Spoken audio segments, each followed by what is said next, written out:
Къде ли не ни отнесе вятърът на нашето осъзнато любопитство към света, различните култури и жаждата за знания през тези 15 години?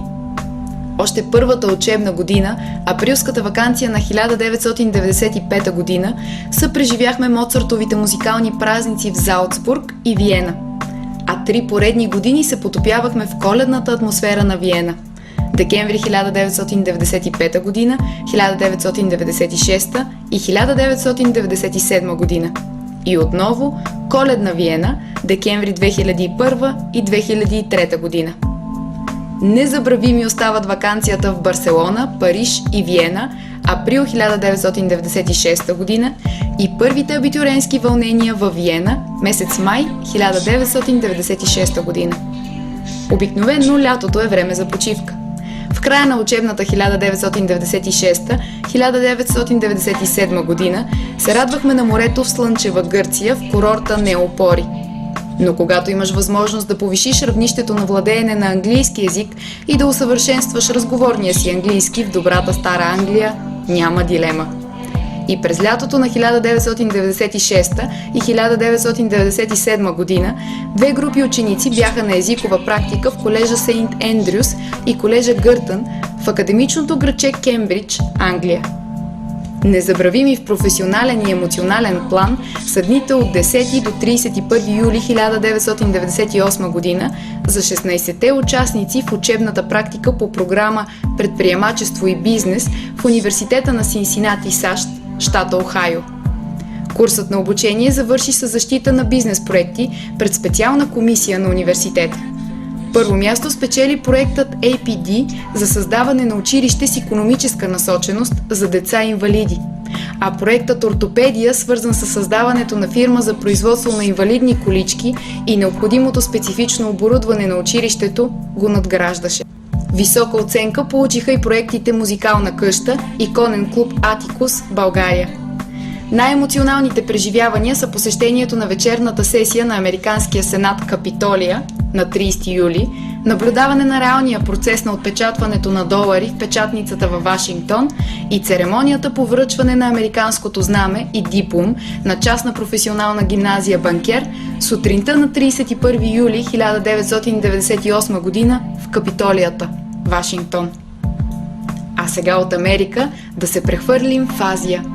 В горещото лято на 2000-та година група банкерчета, изучаващи факултативно корейски език, с подкрепата на посолството на Република Корея и лично на негово превъзходителство Ли Сък Джо, посланник на Република Корея, бяха на лятна езикова практика по корейски език в университета Кьонгхи, Сеул, от 15 до 31 август 2000-та година. Всеки ден до обяд занятия по корейски език, а след обяд обучение под формата на тренингови игри, фолклор, тренировки по таеквондо и други. В професионален план най-интересно и полезно беше посещението на 18 август на Корейската външно-търговска банка. Лично заместник-председателя на банката господин Питър Торн направи презентацията и предостави отчета на банката за 1999 година и други материали за библиотеката на училището. Потъването в корейската цивилизация, култура и самобитност беше ежедневие при посещенията на музеите и дворците на династията Чосон, Сеул, корейското фолклорно селце в град Сулон, но най-вече при двудневното пътуване до старата столица Кьонгджу, която е град-музей под открито небе. На тържествена церемония на 30 август лично професор Ан Йонг Су, директор на Института за изучаване на корейски език към университета Кьонгхи, връчи сертификатите за успешно завършения курс. Банкерчетата развълнуваха преподавателите и корейските студенти и под бурни аплодисменти представиха драматизация на традиционната корейска приказка "Дърварят и девойката" на голямата сцена на актовата зала на университета. Време е за поредните пътувания за отдих.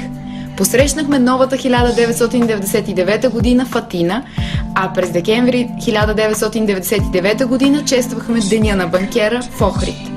През месец декември на следващата 2000 година Деня на банкера отпразнувахме в Италия и поставихме банкерски маркери в Рим, Пиза, Флоренция, Венеция. Бяхме запленени от културното наследство на Италия и си обещахме отново да се върнем за по-дълъг период. С учебната 2001-2002 година се сбогувахме в футболен Истанбул и юни 2002 година споделихме всенародната радост на нашите съседи от успеха на турския национален отбор по футбол. А през месец май 2003 година отпразнувахме Великден в Солун, Гърция. Нашата южна съседка стана честа дестинация за нашите абитуриенти 2006 и 2007 година и последното ни пътуване тази учебна година през месец ноември до курортното селище Паралия Катерини и Солун. Дойде ред на последното ни пътуване до град Кан, Франция, от 28 май до 3 юни тази година, където отборът ни по футбол, старша Б група, 16 ученици от 8 и 9 клас, участва в международен футболен турнир по футбол, което учениците нарекоха Survivor Банкер. Драги зрители, ако от видяното и чутото досега у вас е останало чувството, че просто безгрижно скитаме по света, то следващата информация сигурно ще го промени. Програмата Леонардо да Винчи на Европейския съюз, свързана с професионалното образование, стартира в България през 2000-та година и гимназия Банкер спечели първия си проект „Развитие на автентични умения чрез информационни и компютърни технологии за анализ на финансовия пазар на Европейския съюз и за работа в финансови институции“, осъществен през 2001 година в Барселона, Испания и Брюксел, Белгия. До сега частна професионална гимназия Банкер е реализирала 7 проекта по програма Леонардо да Винчи на Европейския съюз, в които са участвали 145 ученици. Приемащите организации и партньори по проектите са водещи финансови институции и обучаващи организации в Барселона, Испания 2001 и 2003 година, Брюксел, Белгия 2001, 2003 и 2004 година, Дармштат, Германия 2006 година, Ретимно, остров Крит, Гърция 2007 година и Солун, Гърция 2005, 2008 и 2009 година в City University of Sheffield. 3 от проектите са отличени с сертификат за качество. През новата учебна година планираме да продължим успешното партньорство с City University of Sheffield по нов проект.